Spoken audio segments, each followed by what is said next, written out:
वाराणसी में बड़ा हादसा, भयंकर भगदड़ से हाहाकार। राजघाट पुल पर मौत का तांडव, अस्पताल में जिंदगी से मौत की जंग, भयंकर भगदड़।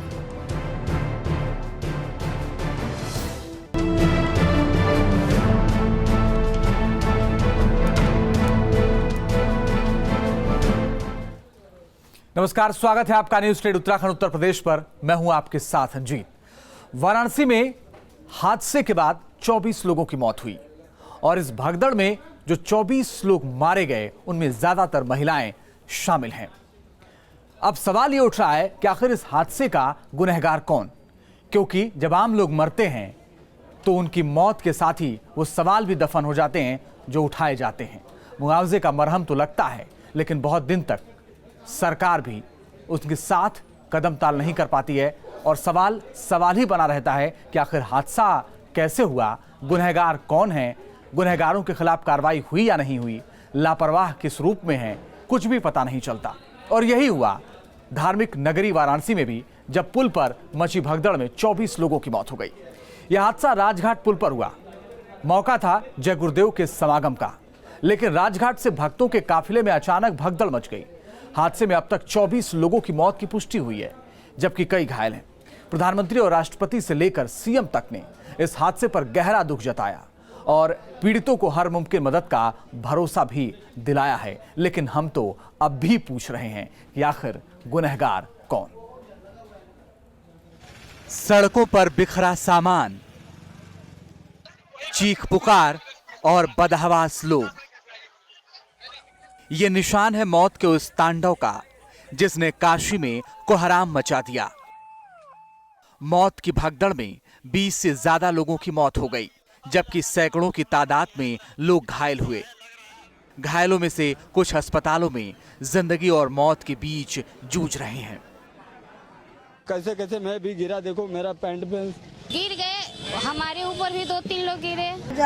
बच्चन तो नहीं बच्चन। हादसा वाराणसी के राजघाट पुल पर हुआ। दरअसल रविवार को डुमरिया में जय गुरुदेव की गद्दी पर स्थापित बाबा पंकज दास का 2 दिन का सत्संग समागम होना था।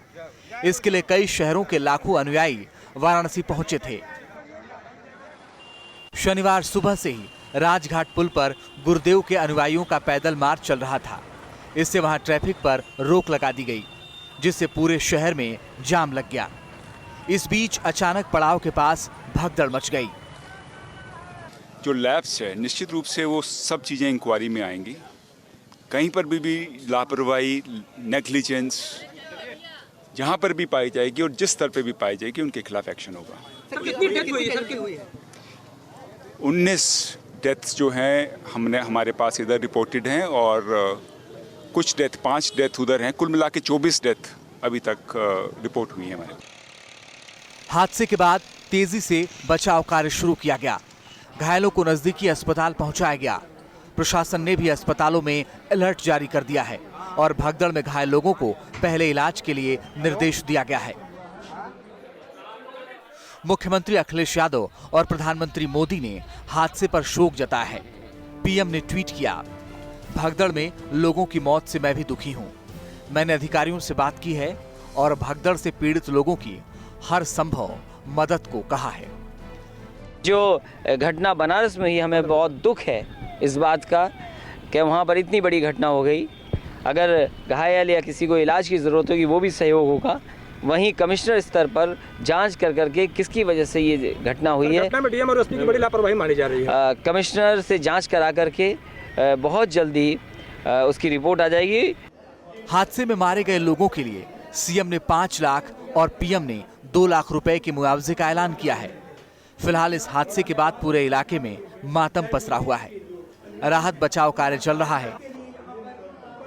कई घायल हैं और कई अपनों से बिछड़ गए हैं। घायलों का इलाज और अपनों की तलाश की जा रही है। चंदौली से संतोष जायसवाल के साथ वाराणसी से सुशांत मुखर्जी, न्यूज स्टेट उत्तराखंड, उत्तर प्रदेश। सवाल यह है कि आखिर गुनहगारों की तलाश कब तक होगी और असली गुनहगार कौन है, क्योंकि बार बार ऐसी घटना होने के बाद जांच की बात तो सामने आती है, लेकिन सच्चाई कभी निकल करके सामने नहीं आती। जांच साल दर साल चलता रहता है। आइए अब देखते हैं क्या कहना है हादसे के प्रत्यक्षदर्शियों का, क्योंकि ये लोग वहां पर मौजूद थे। ये रैली वाले इधर से भी जा रहे थे, उधर से भी आ रहे थे, दोनों तरफ से हो गए, आपस में खूब धक्काशाही करने चालू कर दिए और बीच में गाड़ी खड़ा कर दी है और पब्लिक के आने जाने के लिए कहीं से जगह नहीं। वजह से लोग आ रहे, वापस धक्का दिया तो धक्का देने से लोग भी पड़ गए, पढ़ने से लोग हम भी पड़ गए, सब पड़ गए, हमारी औरतें भी।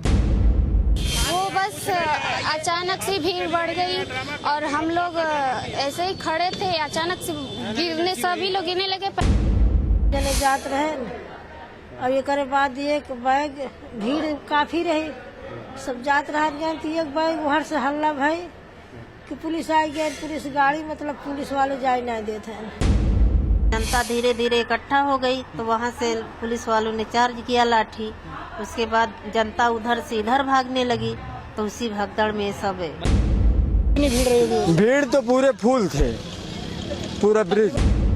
जैसे आप खड़ा है न इतने पिया की बूढ़ी रही, वह पियासी रही, अब करे घाम से मतलब चक्कर आई गई, वह बुढ़ी वह पहले गिर पड़ी, वही बुढ़ी वह साथे साथे जैसा जकर झटका लाग सब गिरे चला जात गए, जे बचन तो बचन, जे नहीं बचन तो नहीं बचन भाई। अरे कम से कम 2-3 दर्जन तो यहाँ पर जितना है हमारे आँख के सामने 2-3 दर्जन कम से कम खत्म हो गए होंगे। व्यवस्था कुछ नहीं थी, पड़ गए, घंटा पर रह गए, फिर बाद में लोग बागदाम। सोचिए वो मंजर क्या रहा होगा जब लोगों के सामने लोग खत्म हो रहे थे और बचाने के लिए कुछ भी नहीं था, सिर्फ लोग भाग रहे थे एक दूसरे के ऊपर और वहां नजर आ रहा था तो सिर्फ भयावह मंजर जो मौत की स्थिति में तब्दील होता गया। राजघाट पुल पर मची भगदड़ के बाद कई लोग गंभीर रूप से घायल हुए। अस्पताल में कुछ घायलों से बात की हमारे संवाददाता सुशांत मुखर्जी ने। वाराणसी में जय गुरुदेव के समागम में शामिल होने आए अनुयायियों के में जो भगदड़ हुई उससे 24 की मौत हुई और अभी के 3 से 4 लोग यहाँ पर घायल हैं। हमारे साथ एक महिला है जो यहाँ पर घायल पड़ी हुई हैं, हम उससे बात करने की कोशिश करेंगे। ये बताइए क्या नाम है आपका? राजकुमारी। कहाँ से आई हैं? इलाहाबाद से। क्या हुआ था उस समय जिसमें ये भगदड़ कैसे हुई? भगदड़ इसमें हुआ जब जनता जा रही थी, सारी जनता मान निकलने देती तो धीरे धीरे जनता निकल जाती, वहाँ प्रशासन ने रोक लगा दिया। जब प्रशासन ने रोक, पूरी जनता इकट्ठा हो गई, तब वहाँ से प्रशासन ने भगाने, इधर मारने पीटने शुरू कर, तब जनता इधर फिर लूटने लगी, इधर के जनता उधर जाने लगी। उसी बीच में ऐसे दबाव हुआ, तभी ये दुर्घटना हुई। ये बताइए कि कितने लोग थे वहाँ पर, कितनी संख्या रही होगी? लगभग जब जनता इकट्ठा हो गई, नहीं पहले जनता बस 1-2-3 हज़ार वहाँ पुल पे थे, नहीं जब इकट्ठा हो गए तो लगभग लाखों की हो गई थी। हो गई। तो ये बताइए, तो उस समय जिला प्रशासन ने या पुलिस ने कुछ सहयोग नहीं किया आप लोगों को? नहीं, उस समय वहाँ जनता, पुलिस ने कुछ किया ही नहीं जनता कोई बगल कर देती, मतलब प्रशासन खड़ा हो जाता तो इतना भीड़ हो ही नहीं सकती और ना इतना जनता मारती। अधिकतर लोग, कितने लोग घायल हुए हैं, कितने लोग मौत हुए? क्या महिलाएं ज़्यादा थी कि पुरुष ज़्यादा थे? महिला ज़्यादा थी, पुरुष कम थे। तो किसकी गलती मानेंगे आप पूरी तरह से? प्रशासन की गलती। अगर प्रशासन जाने देता इतनी बड़ी घटना न होती। तो जो घायल हैं वो ये बता रहे हैं कि जिला प्रशासन की गलती थी, प्रशासन ने रोक लगाई जिसकी वजह से भीड़ इकट्ठा हो गई और उसके बाद ये भगदड़ जैसी स्थिति उत्पन्न हुई और उसके बाद भगदड़ हो गई और जिसमें लोग मारे गए और लोग घायल हुए। ये बताइए कहाँ से आई हैं आप? रायबरेली से भाई। कैसे भगदड़ हुई है वहाँ पर? भगदड़ हुई है यार से मतलब लोग जात रहे नहीं और वहाँ से हम सुने, हम देखे नहीं, लेकिन वहाँ से सब फिर भागा आवत हैं, कहते हैं पुलिस वाले गाड़ी आवत है, पुलिस वाले जाए नहीं देते हैं, चलो भाग चला, लवट चला। हमारे साथ एक ही बूढ़ी रही, वह पियासी रही, वही जाम में वो करे चक्कर आई गए, वो गिरी, वही साथे सब आदमी गिर पड़े, 2 हमारे साथे रहे, वह गिर पड़े मरी गए। आप किनके साथ आई थी? हम ना राम किशोर मिसरक साथे आए रहे, पूरा बस आए रहे रायबरेली से। आपके परिजन थे, कौन थे वो? वो मतलब पड़ोसी रहे नहीं है, पंडित है, साथ व्यवहार है तो नहीं व्यवहार एक साथ में आए रहे। क्या कार्यक्रम था यहाँ पर गुरुदेव का? यही सत्संग रहा, यही कुमारी आवागमन रहा। आप देख सकते हैं जो घायल हैं वो बता रहे हैं कि जिला प्रशासन ने रोका, उसके बाद ये भगदड़ शुरू हुई और पुलिस के डर से जब ये लोग भागे तब इस तरह की स्थिति उत्पन्न हुई और उस भगदड़ में कई लोगों ने अपनी जान गंवा दी। और ये जो महिला हैं ये भी बता रही हैं कि इनके जो पड़ोसी थे जिनके साथ ये आई थी रायबरेली से, उन्होंने भी इसी भगदड़ में अपनी जान गंवा दी। इलाज के लिए अस्पताल के बेड पर लेटी महिला के निकलते आंसू ये बताते हैं कि क्या मंजर रहा होगा वहां पर। एक और अहम बात, उन्होंने ये भी जिक्र किया कि एक बुजुर्ग औरत प्यासी थी, पानी नहीं मिल पा रहा था, भीड़ ज्यादा बढ़ी, उसी दौरान वो गिरी, उसके बाद ये भगदड़ मची। अहम बात है ये, हम किस तरफ जा रहे हैं। एक सत्संग में जाते हैं जहां पर भीड़ इतना ज्यादा हो जाती है, भगदड़ में 24 लोगों की मौत हो जाती है। राजघाट पुल पर मची भगदड़ के बाद लगातार मातम पसरा हुआ है, लेकिन इतने बड़े हादसे के बाद भी जय गुरुदेव के भक्त काशी में जुट रहे हैं। हमारे संवाददाता सुशांत मुखर्जी ने मौके का जायजा लिया। वाराणसी का ये वही जगह है जहां पर जय गुरुदेव संस्थान का समागम होना है। आप देखिए लगातार अनुयायी इस द्वार के से लगातार आश्रम की तरफ बढ़ रहे हैं और ये जो पूरा कार्यक्रम है ये शाकाहार, सदाचार और मद निषेध का पालन करने के लिए यहाँ से शुरुआत हो रही है और इसी बनारस से एक संदेश देने के लिए ये समागम कोशिश हो रही है कि शाकाहार का लोग पालन करें और इसीलिए लाखों की संख्या में जो अनुयायी है वो यहाँ पर समागम में उपस्थित होने के लिए आ रहे हैं। आप देखिए सुरक्षा व्यवस्था इसमें कड़ी कर दी गई है। लगातार जो पुलिस के जवान हैं, पुलिस के इंस्पेक्टर हैं, वो लगातार जो अनुयायी हैं उन्हें बता रहे हैं किस जगह उन्हें जाना है और अनुयायियों का आना लगातार जारी है। जबकि 3000 लोगों की परमिशन की बात की गई थी, पर अब तक 3 लाख से भी अधिक अनुयायी अभी यहाँ पर आ चुके हैं। और हमारे साथ एक पीड़ित है मुकेश जुड़ गए हैं, हमारे दर्शक भी हैं। मुकेश, आपसे समझना चाहेंगे ये हादसा कैसे हुआ? सर मैं अभी पहुंचा नहीं हूँ वहाँ पे जी, और मुझे फोनिक जानकारी हुई है। मैं पहुंचूं तो फिर देखूं क्या है। आपके परिवार के कौन कौन से लोग थे मुकेश? माता जी, पिताजी। तो अभी क्या जानकारी मिली है? यही कि दोनों लोग नहीं रहे। ये बहुत दुखद है, इस वक्त आपके लिए बहुत कष्ट की घड़ी है, लेकिन क्या बताया प्रशासन ने कि उन्हें अस्पताल में भर्ती कराया गया है या कहीं अलग रखा गया है? वहीं हॉस्पिटल में पता चला है कि बॉडी रखी हुई। और कुछ जानकारी दी है क्या प्रशासन ने? नहीं, कोई जानकारी नहीं। एक टोल फ्री नंबर मिला था, उस पर भी लगा रहे हैं, कोई कॉल बैक नहीं, ना ही फोन उठ रहा है। चलिए, बेकष्ट की घड़ी, लेकिन बहुत शुक्रिया मुकेश हमारे साथ जुड़ने के लिए। मुकेश एक पीड़ित थे, उनके माँ बाप नहीं रहे, उसी जगह पर गए थे जहाँ पर यह कार्यक्रम था और मुकेश ने बताया कि उन दोनों लोगों की मृत्यु हो चुकी है, वो अब इस दुनिया में नहीं रहे। आस्था सबका अपना अपना विषय हो सकता है, लेकिन आस्था मौत में तब्दील हो जाए, आस्था जान ले ले, ऐसी आस्था पर सवाल तो उठता ही है। दरअसल हादसा इतना भयावह था कि शव को देखकर एक पुलिसकर्मी बेहोश हो गया। साथ ही पुलिसकर्मी किसी तरीके से उसे होश में लाने की कोशिश करने लगे। ये देखिए, काफी देर बाद ये पुलिसकर्मी होश में आ पाया, क्योंकि ये देखकर उसकी हालत खराब हो गई। सवाल उठता है कि इस हादसे में हुई मौत के लिए जिम्मेदार कौन है? कहां खामी रह गई थी? यह हादसा हुआ और इस खामी के लिए कौन जिम्मेदार है? हालांकि सीएम ने मजिस्ट्रेट जांच के आदेश दिए हैं, जांच पूरी भी हो जाएगी, लेकिन क्या इसके दोषी पकड़े जाएंगे? आयोजन में सैलाब, बेकाबू हुई भीड़, मौत की भगदड़,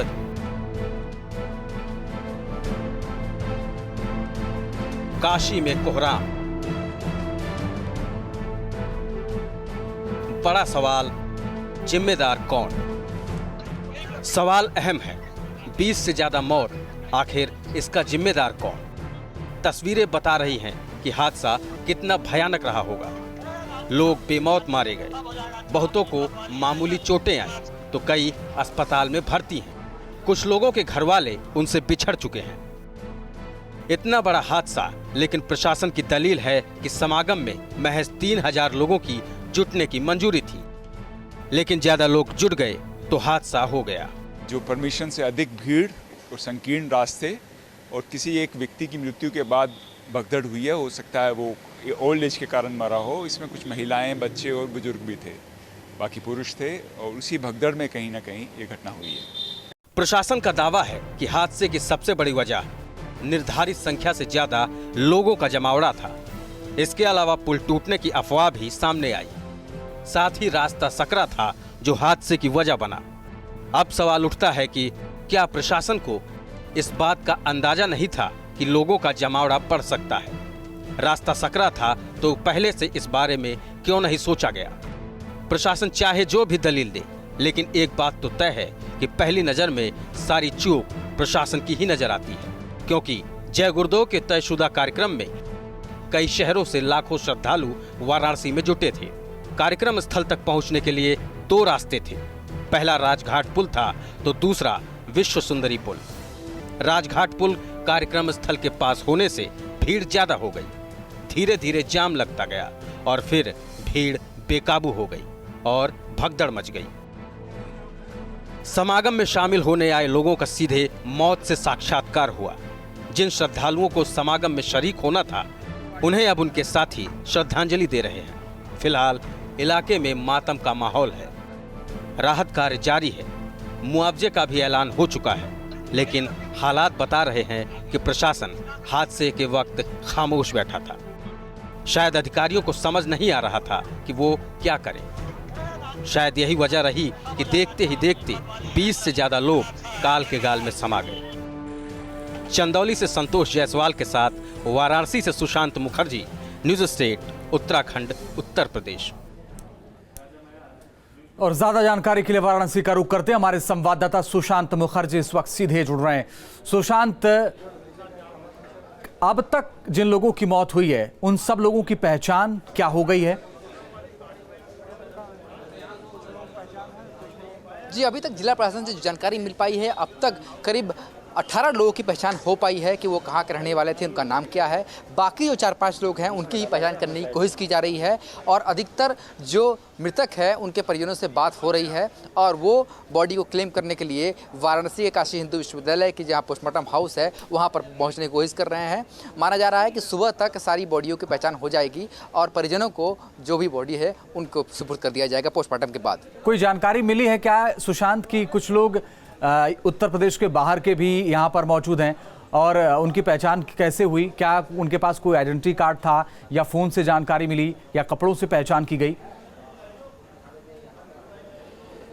देखिए, अधिकतर जो लोग थे वो पूर्वांचल और हरियाणा और राजस्थान से भी लोग आए हुए थे और उनके पास जो एक परिचय पत्र था, अधिकतर लोगों की पहचान उनके जेब में या पर्स में जो परिचय पत्र था उससे हो पाई है। जिन महिलाओं की बात है, कुछ महिलाएं हैं जिनके पास कोई परिचय पत्र नहीं था या कोई पर्स नहीं था, उनकी पहचान करने में अभी भी दिक्कत आ रही है। उन्हें अभी तक पहचाना नहीं गया है कि आखिर वो कौन है, उनकी शिनाख्त नहीं हो पाई है। हेल्पलाइन जारी किया गया है और जिला प्रशासन का ये कहना है हेल्पलाइन के माध्यम से जो भी उनके पास फ़ोन आ रहे हैं उनके हुलिया और उनके कपड़े से वो पहचानने की कोशिश कर रहे हैं। फिलहाल जैसे जैसे ये खबर फैल रही है वैसे ऐसे लोगों को हेल्पलाइन नंबर पर फ़ोन आ रहे हैं और उसके बाद पहचानने की कोशिश की जा रही है। सबसे ज़्यादा दिक्कत जहाँ आ रही है वो महिलाओं के पहचान पर आ रही है, क्योंकि उनके पास कोई आई कार्ड या कोई परिचय पत्र जैसी चीज़ नहीं थी। जिनके पास ये चीज़ें थी उनकी पहचान हो सकी है अभी तक। सुशांत, आपके साथ भी बहुत सारे लोग मौजूद हैं, क्या उस मंजर को इन्होंने देखा क्या? जी, हमारे साथ एक शख्स हैं जिन्होंने वो उस मंजर को देखा है। ये बताइए कि आप लोग जब वहाँ पर थे कैसी ये घटना घटी, वहाँ पर क्या हुआ था? ऐसा श्रीमान जी कि हम लोग जा रहे थे साथ में सबके और उधर से फिर भीड़ रिटर्न हुई। ये हुआ कि पुल उस समय ट्रेन जा रही थी, पुल हिलने लगा, कंपन हुआ तो हुआ कि भूकंप आ गया, सब लोग भागने लगे। चूँकि अन्य जिला के लोग थे, हम लोग तो भाई स्थानीय, हम तो मैनपुर, चकिया, चंदौली के रहने वाले हैं, तो हम लोग तो जानते हैं कि पुल हिलता है। लेकिन और लोगों ने कुछ ऐसा कहा कि भूकंप आ गया। सब लोग जो पीछे से जा रहे थे आगे, फिर आगे वाले भी रिटर्न हो गए उसी में, उसमें भगदड़ मच गई, बहुत लोग मारे गए। हम लोग तो साइड में फेंका गए, इसलिए बच गए। क्या जिला प्रशासन की तरफ से वहाँ कोई इंतजाम थे, कोई सिक्योरिटी थी? व्यवस्था तो नहीं थी, पुलिस वाले तो कोई वैसे दिखाई नहीं दे रहे थे, सब तो आदमी ही टोपी ही दिखाई दे रही थी और सदरी दिखाई दे रही थी बाबा जय गुरुदेव के शिष्यों का। अधिकतर जो वहाँ पर महिलाएं क्या शामिल थी यहाँ पर ये भगदड़ हुई? जी, तो महिलाएं तो बहुत काफ़ी थी, महिलाएं बुजुर्ग थी और कुछ बच्चे लिए थी, लेकिन तो महिलाएं थी वहाँ। तो भगदड़ का कारण क्या अफवाह था एक तरह से? जी, इस तरीके से उधर से आए लोग तो कहें कि भूकंप आ गया, यही शोर था वहाँ। तो देखिए जो लोग हैं वो बता रहे हैं कि अफवाह जो मेन कारण था, वो मुख्य जो कारण था वो अफवाह बना था। ये बताओ कि आप भी वहाँ पर थे, क्या हुआ था?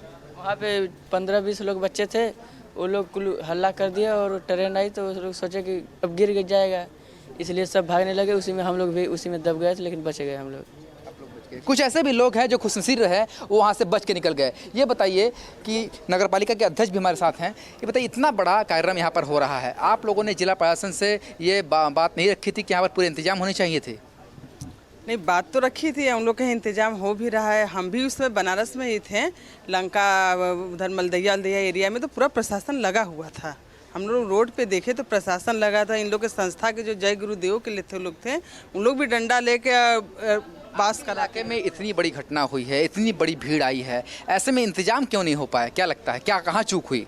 देखिए, इलाका तो मेरा रामनगर एरिया है, वो रामनगर से बाहर था, लेकिन इंतजाम भी था, पूरा अच्छा था। लेकिन वो जो भगदड़ बता रहे हैं कि एकाएक जैसे ट्रेन जाने से फूल में थोड़ा कंपन होता है, और यहाँ के लोग जो स्थायी लोग थे, यहाँ के स्थानीय, वो तो समझते हैं, लेकिन बाहर वाले लोग को लगा कि पुल गिर जाएगा, ये भूकंप आ गया। और जब भीड़ इकट्ठा उससे भगदड़ मचा, लोग एक दूसरे को तो देखेंगे नहीं, जो गिरा उन्हीं के ऊपर चढ़ के लोग निकले होंगे। ये बताइए, आप लोग भी उस जहाँ जब ये घटना हुई तो वहाँ पहुँचे, क्या नज़ारा था, क्या लग रहा था, कहाँ चूक हुई इस पूरे घटना में? नज़ारा बहुत भयंकर था। वहाँ का मंजर बहुत ही विकराल था, स्थिति बहुत ख़राब थी। देखने में लग रहा था कि वहाँ जो है कि कुछ अफवाहों का दौर ज़्यादा चल रहा था, कोई व्हाट्सएप पर भेज रहा है तो कोई किस पर भेज रहा है, जिससे जो है पुलिस प्रशासन जो चंदौली का मामला था, इनका जो कार्यक्रम था बाबा जी का, चंदौली का मामला था, और इन्होंने जो परमिशन ले रखा था जिला प्रशासन से, वो 4000 लोगों के लगभग का परमिशन था इनके पास। लेकिन अचानक सुबह से, जब आज सुबह से लोग 1.5 से पौने 2 लाख लोगों की आने की संभावना बढ़ गई, ज़्यादा से ज़्यादा लोग आ गए। उसी में घटना जो है कि इनका जुलूस निकला और इनको सूचना जिला। सबसे बड़ी बात ये है कि जो परमिशन था मात्र 3 से 4 लोगों का था, पर जब सुबह से भीड़ बढ़नी शुरू हुई उस पुल पर, जब 1 से 1.5 लाख लोग आ गए और ये सुबह से ही भीड़ आ रही थी। एक आखिरी सवाल सुशांत, बहुत संक्षेप में जवाब दीजिएगा, क्योंकि अब चिंता उनकी ज्यादा है जो लोग अस्पताल में भर्ती हैं, उनका इलाज चल रहा है, उनका इलाज क्या ठीक से हो पा रहा है? देखिए, जो अस्पताल में भर्ती है उनका इलाज हो रहा है। करीब 2 लोग ऐसे हैं जो गंभीर रूप से हैं, घायल हैं, उन्हें बीएचयू के ट्रामा सेंटर भेजा गया है, जहां उनका इलाज हो रहा है। और अभी कुछ देर पहले तक घायलों को यहाँ लाया जा रहा है। जो मामूली रूप से घायल हैं उन्हें फर्स्ट एड देकर छोड़ दिया जा रहा है, जिन्हें चोट गंभीर लगी है उनका इलाज हो रहा है। 2 ऐसे लोग हैं जो काफी गंभीर हैं। चलिए, बहुत बहुत शुक्रिया सुशांत मुखर्जी, आपका इस तमाम जानकारी और बातचीत के लिए। मजिस्ट्रेट जांच के आदेश दे दिए गए हैं, पुलिस के तमाम आला अधिकारी मौके पर पहुंचे, प्रशासन के लोग भी मौके पर पहुंचे, लेकिन इंतजार रहेगा कि ये जांच कब तक सामने आएगी निकल करके, क्योंकि आम आदमी जब मरता है तो जांच बहुत लंबी चलती है, और इस जांच में क्या निकल करके सामने आता है ये आपको बखूबी पता है, क्योंकि जब आम आदमी मरने के बाद दफन होता है तो शायद वो सवाल भी दफन हो जाते हैं उसके साथ, जो लगातार हम उठाते भी हैं। और इसी के साथ अभी के लिए बस इतना है, लेकिन खबरें लगातार जारी हैं। बने रहिए आप न्यूज़ स्टेट के साथ।